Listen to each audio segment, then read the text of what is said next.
जो आर्टिकल 17 है कॉन्स्टिट्यूशन का, उसको एबोलिश कर दिया गया है, लेकिन कानून ने इस देश में से छुआछूत को खत्म करा है, लेकिन सामाजिक उसमें अभी तक छुआछूत जीवित है।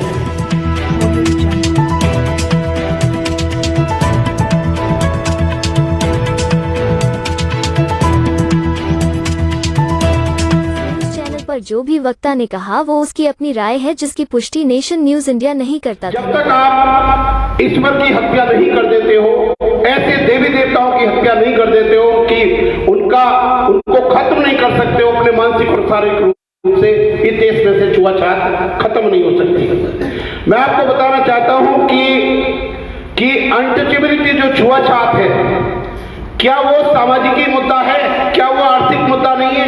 इस देश के अंदर हजारों लाखों करोड़ों गुलाम इस छुआछूत के बदले हिंदू समाज को मिले, जिनको बिना कोई धन दिए उनको गुलाम मिलते थे, क्योंकि शूद्रों को कोई भी धन संपत्ति रखने का अधिकार नहीं था। मैं आपको कहना चाहता हूं कि जो हमारे महापुरुष हैं या जिनको हम पूछते हैं, क्या वो इर फिरकर, अगर बाबा साहेब डॉक्टर अम्बेडकर को छोड़ दें या बुद्ध को छोड़ दें, क्या इर फिरकर वो भगवान को नतमस्तक नहीं होते? क्या वो ऐसा उपदेश नहीं देते कि जिससे छुआछूत का बढ़ावा होता है? अभी मैं आपको एक एग्जाम्पल बताऊं कि गुरु रविदास के फॉलोअरों ने एक हरियाणा में शादी करी और पंडित ने शादी को करने से मना कर दिया, तो उन्होंने बौद्ध भिक्षुओं को बुलाया और बौद्ध भिक्षुओं को बुलाने के बाद फिर वो शादी संपन्न हुई। तो हमने जो बौद्ध धर्म को अपनाना है, बौद्ध धर्म ही छुआछूत को खत्म कर सकता है। और मैं आपको बता दूं कि बौद्ध धर्म इस देश के अंदर बहुत तेजी से और बहुत मजबूती से फैल रहा है। जिस प्रकार हिमालय से गिरने वाली धारा को दुनिया की कोई भी ताकत समुद्र में मिलने से नहीं रोक सकती, इस देश में बौद्ध धर्म को फैलने से कोई भी ताकत नहीं रोक सकती। बौद्ध धर्म के मामले में मैं आपको एक बात बहुत महत्वपूर्ण कहूंगा। जापान के एक मंदिर पर लिखा है कि अगर मैं अपनी उंगली से तुम्हें चांद को दिखाता हूं तो तुम चंद्रमा को देखो, मेरी उंगली को मत देखो। मैं मार्ग दाता हूं, मैं भोगदाता नहीं हूं। बुद्ध ने जब ये कहा कि विभिन्न नदियां विभिन्न नाले समुद्र में आकर अपने अस्तित्व को खो देते हैं, नदियां नाले के रूप से नहीं जाने जाते बल्कि संघ के नाम से, समुद्र के नाम से जाने जाते हैं, उसी प्रकार विभिन्न जातियों के, विभिन्न धर्मों के लोग आकर बौद्ध धर्म में बौद्ध संघ या समाज के नाम से जाते हैं, जाति के नाम से नहीं जाने जाते। बुनियादी तौर पर भारत में छुआछूत को खत्म करने वाले सबसे पहले तथागत गौतम बुद्ध थे।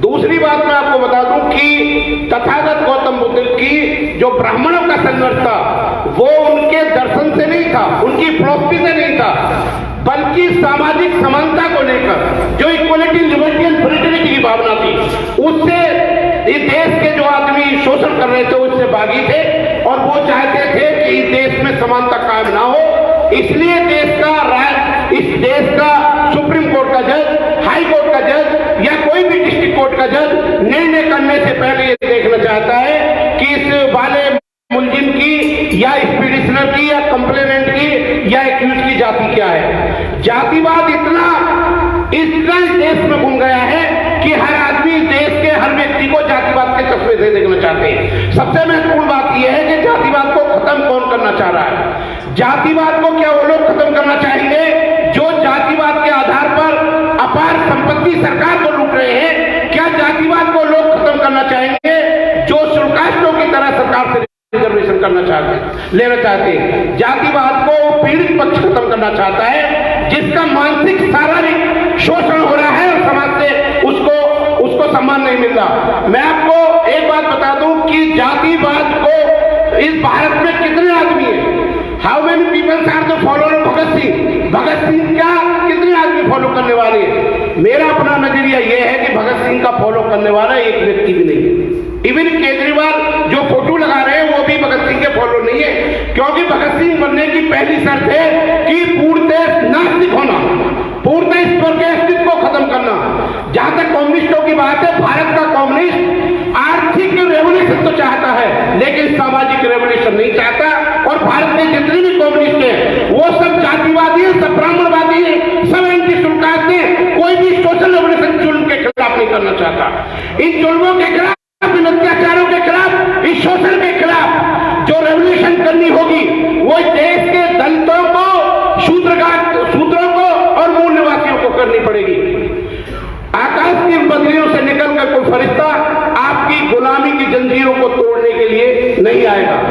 इस सोशल रेवोल्यूशन को खत्म करने के लिए हमारे लोगों को खड़ा होना पड़ेगा, बल्कि नवयुवकों को खड़ा होना पड़ेगा।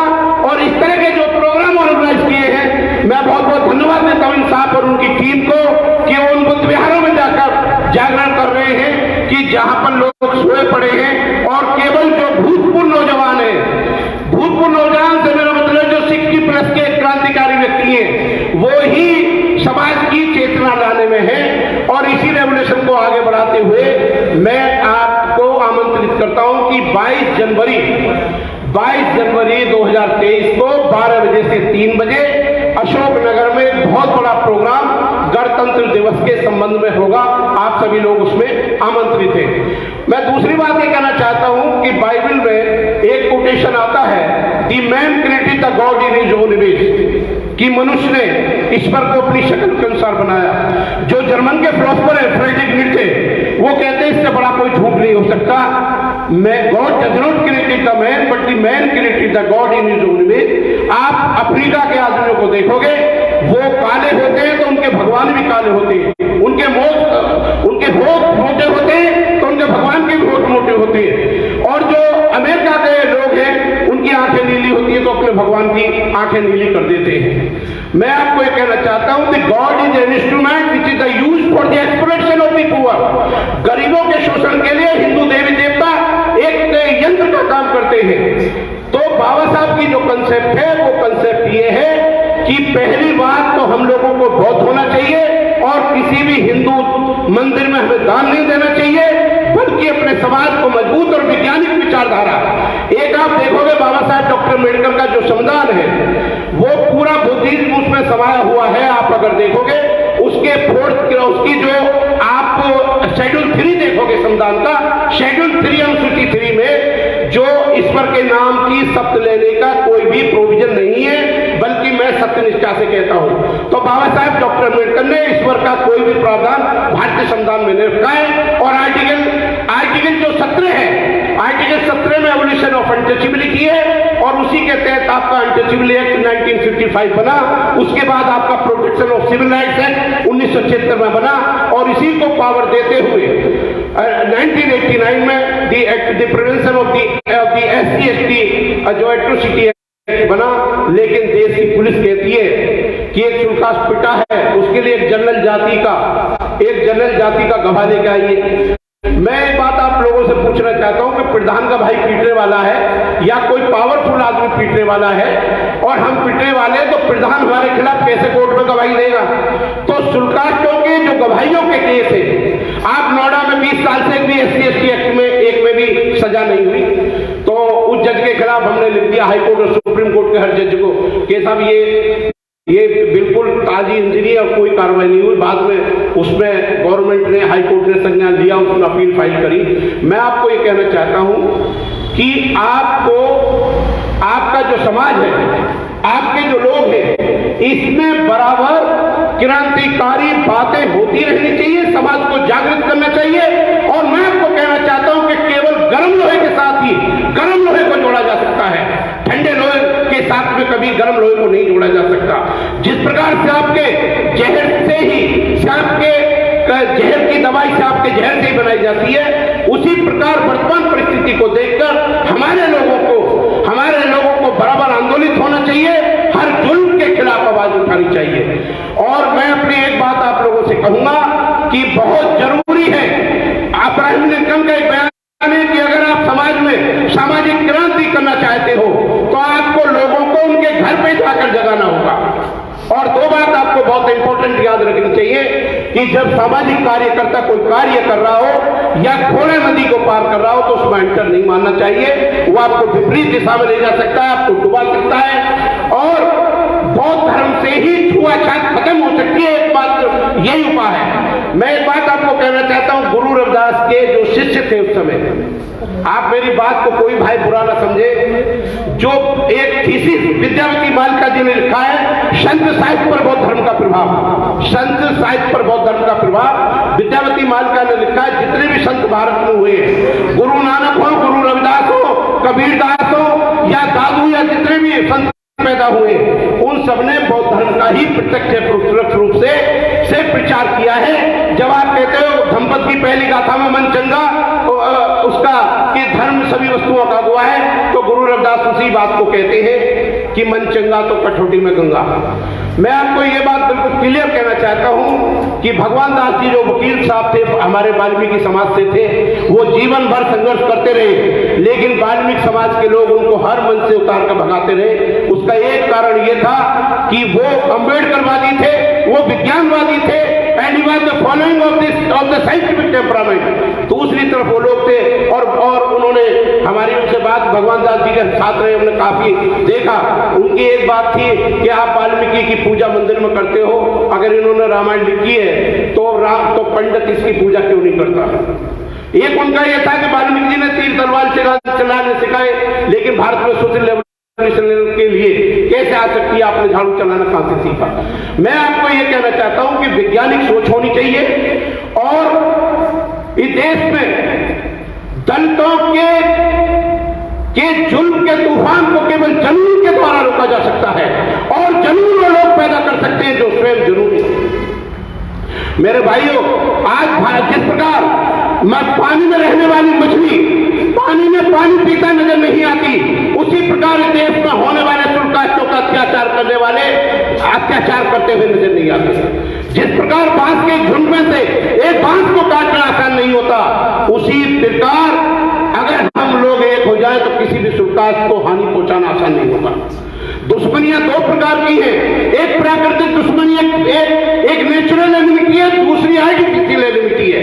नेचुरल आर्टिफिशियल एनिमिटी है जो कृत्रिम दुश्मनी है कि मैंने आपके 50 रुपए लिए और आपको दे दिए, दुश्मनी खत्म। एक दुश्मनी ऐसी है जो बिल्ली और सांप में होती है, चूहे नेवलार और सांप में होती है, बिल्ली और चूहे में होती है। जो ब्राह्मणवाद की संस्कृति और बौद्ध की संस्कृति में ये नेचुरल एनिमिटी है, प्राणों को लेने के बाद ही खत्म होती है। जब एक बांस के टुकड़े को आकाश में फेंका जाता है तो आकाश में रहने वाले पक्षी खा जाते हैं, पानी में फेंका जाता है तो पानी में रहने वाले पक्षी खा जाते हैं और जंतु खा जाते हैं, धरती पर खा जाते हैं। जब भी कोई शुल्काष्ट किसी देश में कहीं जाता है, उसका जल में, नभ में, थल में, सब जगह उसका अत्याचार होता है और इस अत्याचार को रोकने के लिए एक ही पावर है, वोट की पावर, कि आप अपनी वोट का सही प्रयोग करें। और मैं अंत में एक बात मैं कहूंगा कि अरे न तड़फन की अर्जी है न फरियाद की, घुट घुट के मर जाए मर्जी है मेरे शैयाद। एक मैं अपनी आखिरी बात आपको गालिब के शेर को कह के खत्म करूंगा कि ये गालिब एक धूल में जीवन भर करता रहा, एक गालिब एक धूल में जीवन भर करता रहा, अरे धूल तो जमी के मेरे चेहरे पर मैं आईने को साफ करता रहा। किसी ऐसी पार्टी को आप अपनी वोट ना दें, उनको अपना धन या कागज से ताकतवर ना बनाए, क्योंकि जो निकलो मैकावली की बुक है प्रिंस, उसमें कहता है कि वो सीढ़ी जब तुम्हें चढ़ाती है उसे नष्ट कर देना चाहिए। जिसे तुम शक्तिशाली बनाते हो उनसे दूर रहना चाहिए, क्योंकि लोग शक्तिशाली बनने के बाद सबसे पहले आपको ही खाएंगे, जैसे बीजेपी की सरकार खा रही है। जय भीम, नमो बुद्धाय, बहुत बहुत धन्यवाद। Press the bell icon on the YouTube app and never miss another update.